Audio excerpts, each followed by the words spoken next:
Эми караңыздар, үстүнкү органдардын баарын басымынан пайда болгон эң биринчи айымдардагы көйгөйлөр заара кармай албай калуу, жел чыгуу жана геморрой же болбосо запор.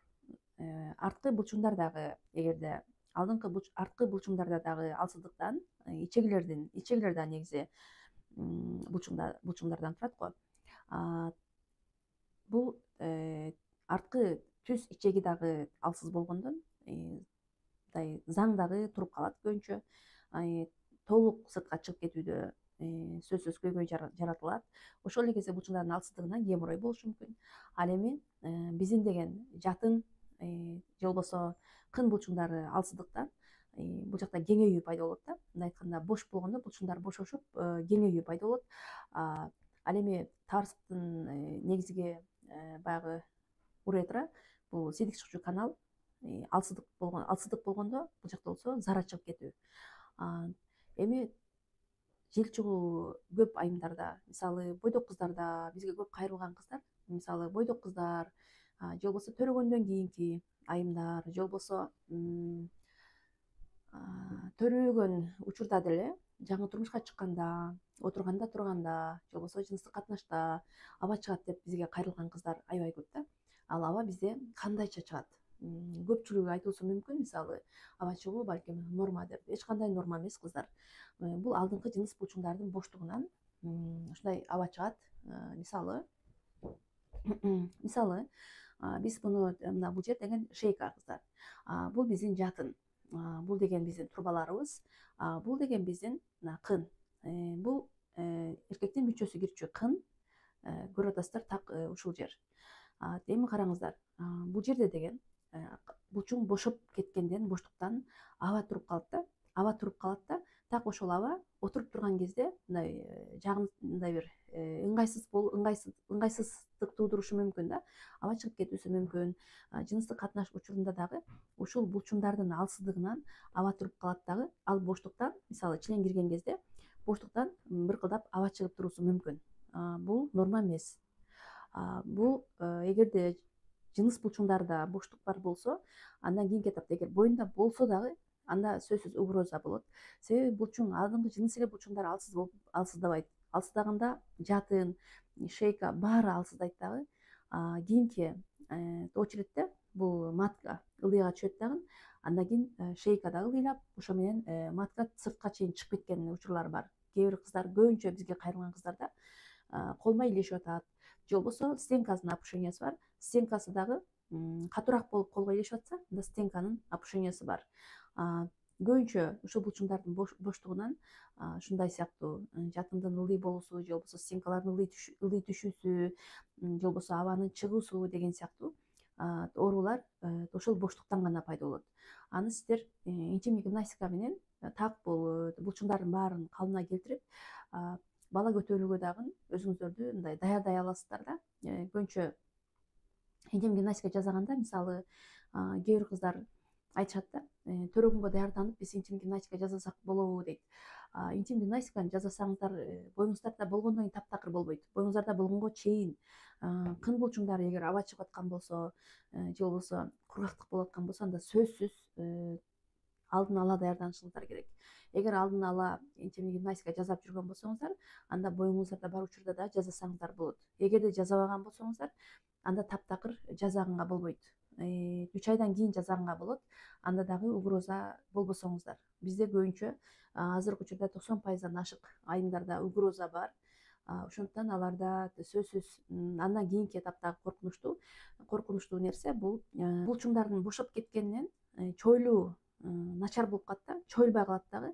Анан бала башы чыгып баратканда анан разрыв болот, же болбосо ачылбайт, шейка ачылбай атат, бала чыкпай жатат, же болбосо чыгуу кыйын болуп атат деген кыздардын баарында алдыңкы жыныс булчуңдарда кан айлануу жакшы болбогондон чойлуу да начарлайт да, чойлбай калат. Ошон үчүн көбүнчө разрыв да ошон үчүн болот. Сиздерде эгерде аба чыгуу бар болсо, демек ал булчуңдун боштугу бар. Демек жыныс булчуңдардын боштугу бар болсо, аны коробой жүрө бербеңиздер. Сөзсүз үстүңкү жатын үстүңкү органдар басым болуп биякты күчтөбөй турган болсоңуздар алдыңкы жыныс булчуңдарды, анда органдарыңыздардын баары ылдый түшүшү мүмкүн.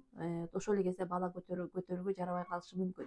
Көбүнчө биринчи баласынан кийин жатынын алдырып салгандар бар, боштуктан жатын сыртка кошо чыгып кеткендер бар, бизге өтө көп кайрылган кыздар бар. Эми кандай кылсам болот деп кайрылышкандар. Силер алдын ала дайым интимдик гимнастика менен алек болуңуздар. Жел чогуунун биз себептерин аябай жакшы түшүндүрүп кеттиңиз жогоруда. Эми мындан ары жел чыккан айымдар кандай көнүгүүлөрдү жасаш керек, же болбосо эмне кылбаш керек, же эмне кылыш керек, ошолор боюнча кененирээк айтып кетсеңиз. Эгерде аба чыгуу бар болуп аткан болсо, анда демек алдыңкы булчуңдардын алсыздыгы бар деген сөз да. Эгерде алдыңкы жыныс булчуңдар боштугу бар болуп, андан дагы эгер оор көтөрсө, салмакты алдыңкы булчуңду кыса албайт, андай учурда алдыңкы булчуңду кысып же башкарбай туруп оор көтөрсө, анда деген андан кийинки этаптагы ошол жатындын ылдыйлап бат ылдыйга чыгып кетүүсүнө алып барышат. Эң биринчи кыздар мээ менен алдыңкы жыныс булчуңдарды байланыштырып, эң биринчи булчуңдарды бекемдөө. Интим гимнастиканын өзүнүн этаптары менен туура жасоо. Анда дагы вакуум техникасы таптакыр болбойт. Андай учурда Наури техникасы таптакыр болбойт. Биринчи алдын алчу жеңил техникаларды жасоо керек. Алдыңкы жыныс кынга арналган техникаларды жасап, андан кийин өйдөңкү органдарга өтүүгө болот. Ошол жел чогуу көйгөйүнөн улам көпчүлүк аялдар төшөктөн да баш тартышат экен. Анткени күйөөмдөн уялам дейт. Бул негизи жел чогуу уят нерсеби аялдар үчүн? Көбүнчө ошол жел чыкканда же болбосо кандайдыр бир ооруксунуу болгондо адам жыныстык катнашка дагы баргысы келбей калат. Себеби деген аба чыккандан өздөрү кыжаак болушат, сарсанаа болушат, көбүнчө оргазм ала албай калышат кыздар. Ошон аба чыкпаса экен, же болбосо кантип чыгарбай койсом деп өздөрүнүн денесин тырыштырып атып, денесин кысып атып, көбүнчө кыздар деген баягы жыныстык катнашка баргандан ошончун уялат. Негизи ал эми уят эмес деп айтабыз. Ал өзү кокусунан болуп аткан баягы жагдайда, кокусунан болуп аткан жагдай. Бирок аны дагы кабыл алган бар, кабыл албагандар бар. Мисалы эркек аны эми ушундай болуп атат, эми алдын ал деши мүмкүн. Ошол эле кезде айымдар дагы өздөрү баары бир бизде ар жагыбыздан сиңип калган да, мындай жел чыгып кетти деген сыяктуучу. Ошентип уялып тартынышып атып, кысынышып атып, ошондон көп кыздар даже оргазмды алышпайт да. Ошондуктан деген алардын эң жеңил жолу ошентип кысылып жүргөндөн көрө интимдик гимнастика менен алек болуш керек алар. Ошол эле кезде бул алдыңкы жыныс кындын боштугу, алдыңкы жыныс булчуңдардан эгерде аба чыга турган болсо, ал жыты жок, же болбосо ал мисалы даратты да бузбайт. Ал эми алдыңкы жыныс булчуңдардын боштугунан аркаңкы анустан дагы жел кармай албай калгандар бар да. Ал учурда албетте бизге андай да кыздар кайрылат.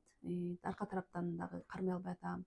Жыныстык катнаш учурунда ошол учурда дагы көбүнчө кыздар ыңгайсыз болушат. Анда эми кандайдыр бир жагымсыз жыт болушу мүмкүн. Ошондой учурга дагы барып анустун боштугу, алдыңкы тараптын зара чыгып кетүү, мисалы жыныстык катнаш учурунда таптакыр зара кармай албай атам деген кыздар бар, мисалы. Ушундай абалга чейин барышы мүмкүн да.